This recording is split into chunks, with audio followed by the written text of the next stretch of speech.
Good evening to everyone. My name is Gaurav. Today our topic is population. Definitely we know that India is the first largest population country according to World Bank and IMF. When we look about it followed by the China's, and when we look about the population, definitely it is a two sides. But first is it is a good for the country, and second is it is a bad for the country. But when we look it is a good for the country, it means that we should have a limit, we should have a access resources, we should have a access areas where people can live easily. Then we can say that it is a good for the country. But when we look, we have a limited resources, we have a limited area where people can live easily. Then we cannot say that it is a good for the country. It is a very bad for the country because we have a limited resources, and dispute and conflict will be increased when population will be increased and limited resources. That's why India has a limited resources. That's why in India it is not good for the country. We should have control the population according to area, according to resources. When we look, what are the causes of population? Definitely the first cause is increase the birth rate in India. Definitely the first side is increasing birth rate in our countries, and second side is the death rate is decreasing. We know that it is happening in our country, but one good side is that medical facility is also increasing. That's why the death rate is decreasing and birth rate increasing. But we have to manage it, and we have to control it.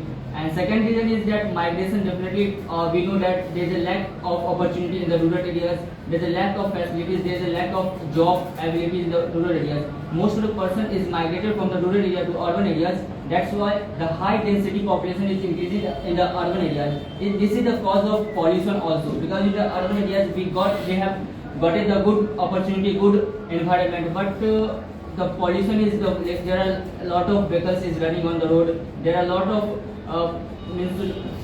pollution is increasing. Just like we are using a good amount of AC in the rooms, there it is also good for us. It is good, also bad for us. And the third reason is in 1971 there was a war, India and Pakistan. At that time the Bangladesh was created. At that time also a lot of refugees come to India. It also increases the population of our countries. These are the reasons to increase the population of our countries. And definitely when we look how to control the population in our countries, definitely the first thing is that we have to control poverty.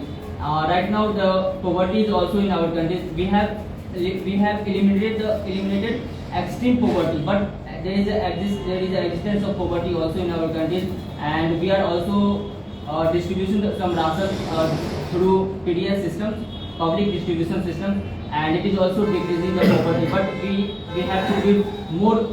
We have to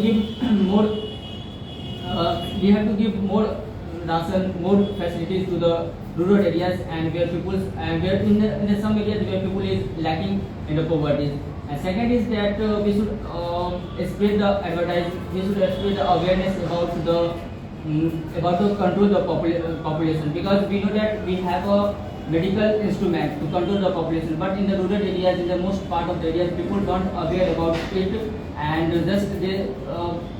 there should be awareness about this medical system that people can use, and it will be the control.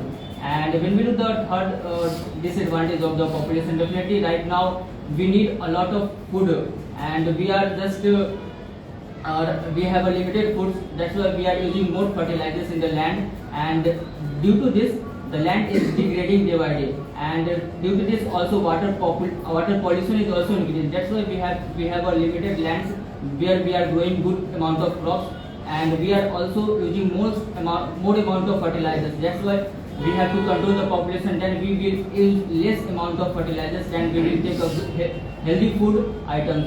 And these are the things that we are facing. And definitely when we look, sometimes we think about that two-child policy, one-child policy. Actually earlier China was adopted the one-child policy, but right now China is facing the elder person is more in the China. That means if there is a more elder person living in the India in any places, and we have to give the same amount of money. There just like a medical facilities, there are food facilities. These all facilities elder person need, and there should be one person is available 24/7. They will nurture all the things of elder person. That's why we should not adopt the one child policy. And when we look at two child policy, it is a good for us, but there should not be a policy about it, because we have a freedom of right, freedom of speech, and freedom of liberty. That's why we should, just like a convention, there should be a convention about two child policy. There should not be about the there should not be obligation about the two child policy.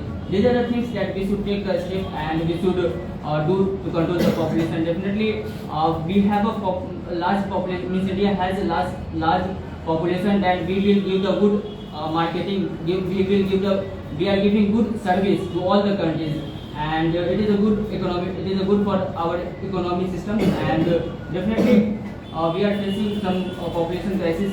And when people will be aware, and some advertisement, some program, these all things will be distributed to the rural areas. Just like sometimes sometimes we want to get about anything, just like any schools, any institutes.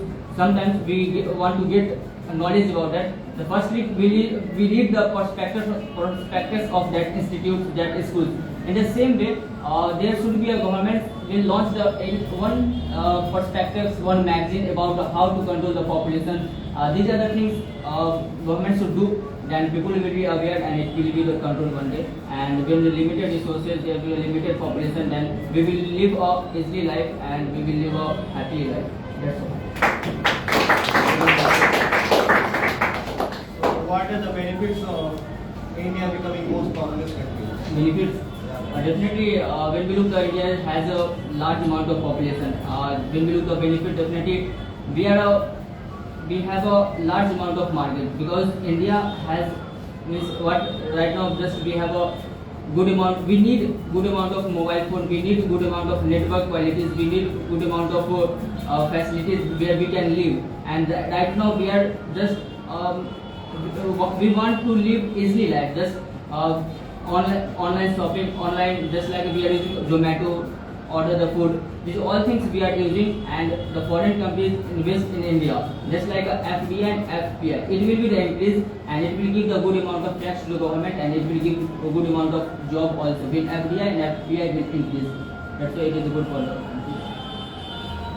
Is life expectancy affect the population? Why and how? What? Is life expectancy is affecting the population? Why and how? His life expectancy is affecting the population. Yes. How and why?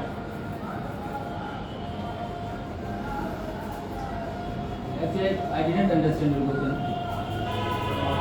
This question says that if someone is taking birth, then what is the expectancy of that he will be alive or die at the time of the birth? Like it is good thing for controlling the population. Equally affecting the population. Number of death, yeah, birth rate. Actually, the birth rate is increasing day by day, or death rate is decreasing. These are affecting. Actually, what you can you elaborate the question, because I didn't understand. Life, what life?